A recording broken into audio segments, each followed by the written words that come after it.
Assalamualaikum warahmatullahi wabarakatuh. Perkenalkan, nama saya Hafizatun Zakrah, Prodi D3 Gizi kelas A. Saya di sini akan menjelaskan tentang sejarah lahirnya Pancasila. Yang pertama, sejarah lahirnya Pancasila. Pembahasan mengenai dasar negara dilakukan pertama kali pada saat sidang Badan Penyelidikan Usaha-Usaha Persiapan Kemerdekaan Indonesia atau BPUPKI yang berlangsung pada tanggal 29 Mei sampai 1 Juni 1945. Pada sidang tersebut terdapat usulan-usulan tentang dasar negara. Usulan-usulan yang dikemukakan adalah A.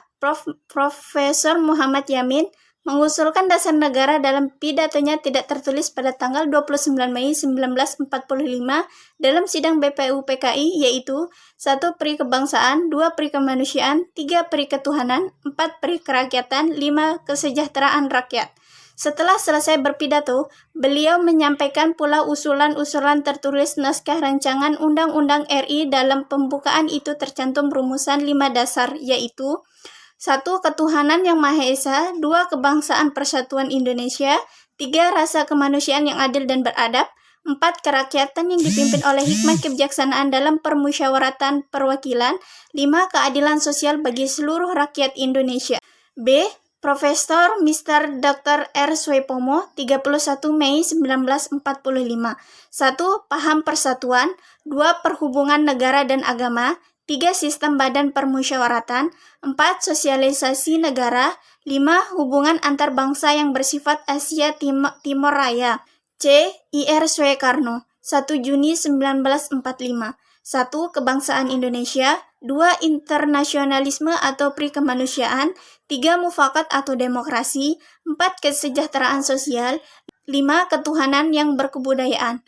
Oleh karena pada sidang pertama belum dicapai kata mufakat, maka dibentuklah sebuah panitia kecil yang membahas usulan-usulan yang diajukan dalam sidang BPUPKI, baik lisan maupun tulisan, yang disebut Panitia 9 yang diketuai oleh Ir Soekarno.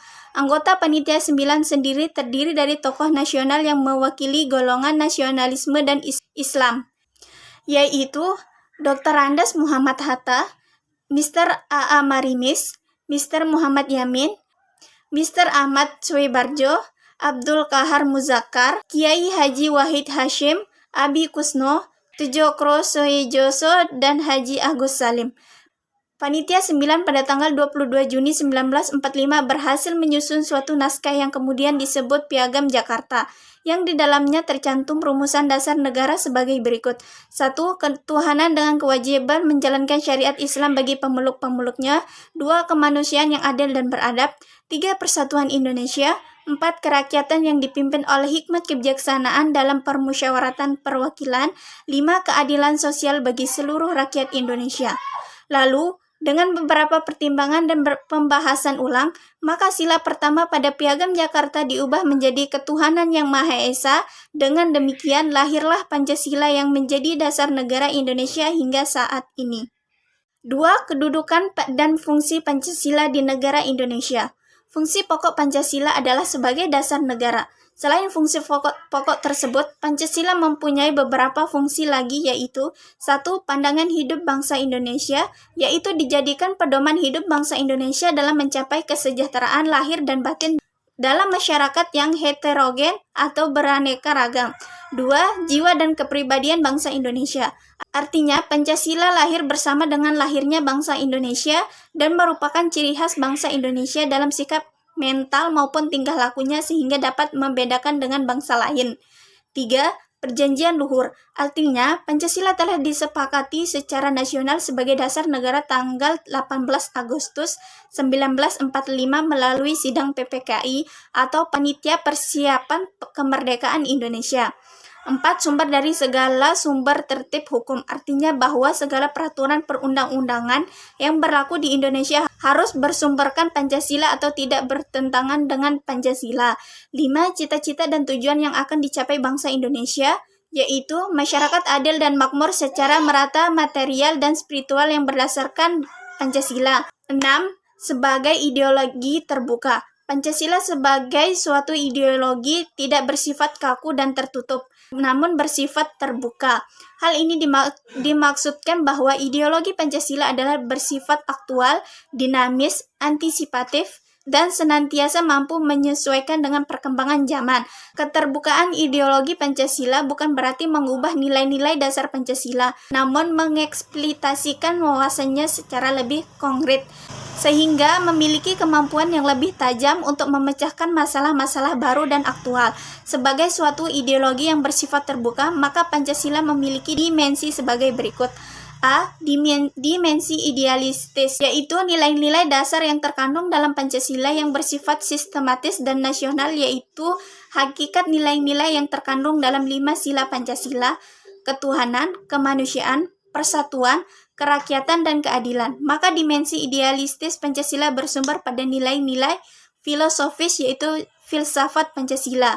B. Dimensi normatif, yaitu nilai-nilai terkandung dalam Pancasila perlu dijabarkan dalam suatu sistem normatif, sebagaimana terkandung dalam Undang-Undang 1945 yang memiliki kedudukan tertinggi dalam tertib hukum Indonesia. Dalam pengertian inilah maka pembukaan yang di dalamnya memuat Pancasila dalam alinea 4 berkedudukan sebagai pokok kaidah negara yang fundamental.